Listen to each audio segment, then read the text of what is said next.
Yes भाई लोग, तो फाइनली यार पवन सिंह का नया सॉन्ग आ चुका है जिस सॉन्ग का नाम है ब्याहल महिला। तो यह सॉन्ग सुनने के बाद ऐसा लगा कि भाई यह सॉन्ग जो है ना कुछ खास नहीं कर पाएगा। अब क्यों नहीं कर पाएगा भाई, ये देखो पवन सिंह का फैंस हो भाई, मैं मानता हूँ कि आप लोग को थोड़ा तकलीफ लगा होगा मेरे बात को सुनने के बाद, ठीक है। लेकिन क्या करोगे यार, मैं झूठा साबित नहीं होता हूँ, इसलिए मैं रियलिटी ऑफ भोजपुरी यानी कि रियलिटी जो है भाई वही भोजपुरी के लिए मैं बताना चाहता हूँ और बता भी रहा हूँ भाई। देखो मेरे जुबान से गलत नहीं निकलता, तो आप पवन सिंह के फैंस हैं तो भाई डट के सुनो यार, इसमें अच्छा भी बात बोला गया है पवन भैया के बारे में, ठीक है। लेकिन भैया देखो यह सॉन्ग को लेकर भाई बहुत ज़्यादा मतलब हाइप बना के रखा था भाई, और यह सॉन्ग का पोस्टर आया था 13 तारीख को और यह फुल सॉन्ग सुनने को मिल रहा है हम लोगों को 19 तारीख को। अब बताओ भाई, इतना ज़्यादा हाइप बनाने का, इतना ज़्यादा राजनीतिक खेलने के बावजूद भी यह सॉन्ग का रिस्पॉन्स गंदा आ रहा हो, तो यह सॉन्ग को क्या मानोगे भाई, फ्लॉप मानोगे या हिट मानोगे?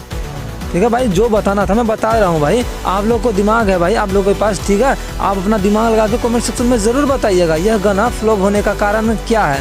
तो मेरे कारण से तो भाई यही पता चल रहा है कि भाई देखो यह गाना फ्लॉप हुआ है लिरिक्स के कारण। भाई देखो म्यूजिक के साथ जो आवाज़ मैच हो रहा है पवन भैया का, ओहो क्या बात करिए, चुम्मेश्वरी, ठीक है, परफेक्ट। लेकिन कहीं ना कहीं भाई यह गाना का लिरिक्स जो है भाई ब्याहल महिला सही से जुबान पे नहीं आ रहा भाई।